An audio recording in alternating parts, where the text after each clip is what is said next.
Hello everyone, मैं मिथुन सिंह स्वागत करता हूं आप सभी का। आशा करता हूं आप सभी बहुत अच्छे होंगे। बात करेंगे बीबीएम के यूजी सेमेस्टर 5 के प्रीवियस ईयर क्वेश्चन पेपर की। पेपर था आपका इंग्लिश का, एमएनसी 1C इस पेपर का कोड है। 2023-27 सेशन का ये क्वेश्चन पेपर आपके साथ में साझा कर रहा हूं।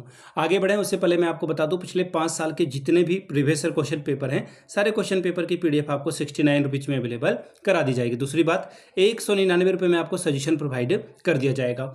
अब ये सजेशन क्या होता है? सजेशन यानी कि वेरी वेरी इंपॉर्टेंट क्वेश्चन, ऐसे सवाल जो एग्जाम में बार बार पूछे जाते हैं, आंसर के साथ आपको प्रोवाइड कर दिया जाता है। यहाँ से मेरी ईमेल आईडी आप देख लें, yourmithunsingh@gmail.com पे आप मुझे मेल कर सकते हैं। इंस्टा पे अगर आप डू फॉलो मी @iMithunSingh, बाकी आप मुझे व्हाट्सअप कर सकते हैं 7979054474 पे। तो चलिए इंग्लिश MNC 1 के क्वेश्चन पेपर को हम लोग देखेंगे कि किस तरह का सवाल यहाँ पर पूछा गया था। ये रहा आपका पेपर, यहाँ से आप देख पाएंगे MNC 1C इस पेपर का कोड है, इंग्लिश का पेपर, और 2026 में आपकी परीक्षा हुई थी। सेशन था आपका 23-27 का, 3 आवर्स का वक्त, 75 जो है ओवरऑल आप स्कोर कर सकते हैं। ग्रुप ए कंपलसरी है, हर एक सवाल आपको यहाँ पे सॉल्व करना जरूरी है। क्वेश्चन नंबर 1, यहाँ पे देखिए 5 छोटे छोटे MCQ पूछे गए, या फिर आप इसे कह लो कि 1 लाइनर पूछे गए, और एक एक नंबर आपको हर एक सवाल के लिए मिलेगा। पहला सवाल, हाँ आगे बढ़ूँ उससे पहले, my English pronunciation is not up to mark, please pardon me for that. My purpose to make this video to give you the information, not flexing my English pronunciation or something else. All right, so let's begin. Which animal represents blindly loyalty in animal farm? तो कौन सा वो जानवर था जो कि blindly जो है एनिमल फार्म पे बिलीव करता था, लॉयल्टी रखता था, वफादार था वो? तो देखिए इसका नाम है बॉक्सर।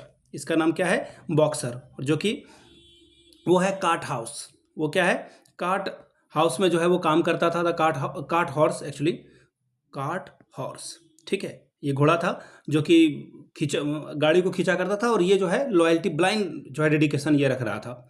अगला सवाल, who helps the Blinchi escape from the rhinos room? तो इसका जो आंसर हो जाएगा, देखिए ये कैसे भागा, तो इसका जो आंसर हो जाएगा वो हो जाएगा रैना। मैं लिख दे रहा हूँ आंसर ताकि आपको जो है नंबर मिल सके एग्जाम में। कई दफ़ा जो है क्वेश्चन जो है हु बहू पूछे जाते हैं, याद रखिएगा, हु बहू जो है रिपीट हो जाता है सवाल। सवाल number 3, what fear does the Milton express in the poem on his blindness? तो इसका आंसर हो जाएगा, ये जो रिप्रेजेंट करता है being unable to serve God because of his loss of eyesight. तो देखिए ये क्या है? बीइंग अनेबल टू, मैं लिख दे रहा हूँ बीइंग अनेबल टू, इसका आंसर मैं लिख दे रहा हूँ, unable to serve the God, serve the God, ठीक है, गॉड। चलिए अगला सवाल क्या है? Where is the solitary reaper working? तो देखिए सोलेटरी रैपर जो आपको कहाँ पे मिलेगा देखने को, तो alone in a field of the Scottish Highland, ठीक है। ये भी मैं लिख दे रहा हूं, alone, alone in a field in the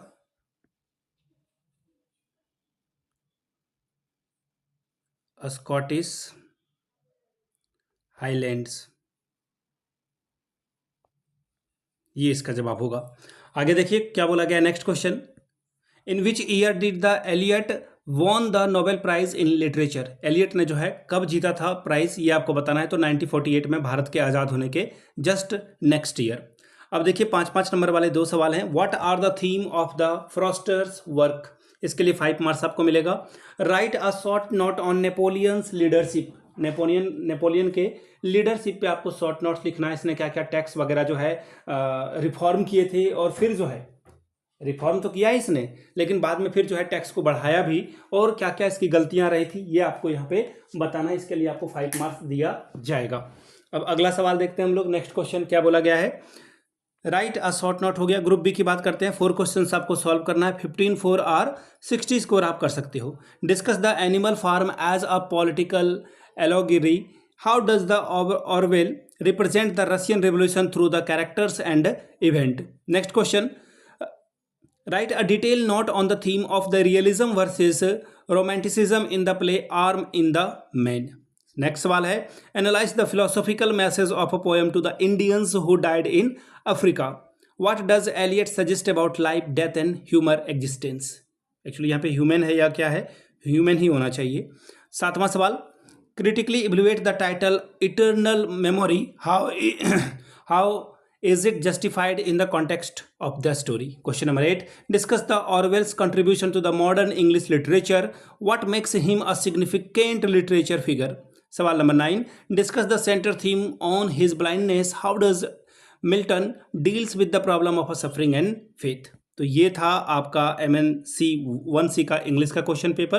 अगर आपको पिछले 5 साल का PYQ चाहिए तो ये आपको 69 में, अगर सजेशन चाहिए तो 199 में आपको ये प्रोवाइड कर दिया जाएगा। यहाँ से मेरी ईमेल आईडी आप देख लें, yourmithunsingh@gmail.com पे आप मुझे मेल कर सकते हैं। इंस्टा पे अगर आप डू फॉलो मी @imithunsingh, बाकी आप मुझे व्हाट्सअप कर सकते हैं 7979054474 पे। वीडियो को आपने यहाँ तक देखा, प्यार दिया, इसके लिए आप सभी का बहुत बहुत शुक्रिया। Have a good day.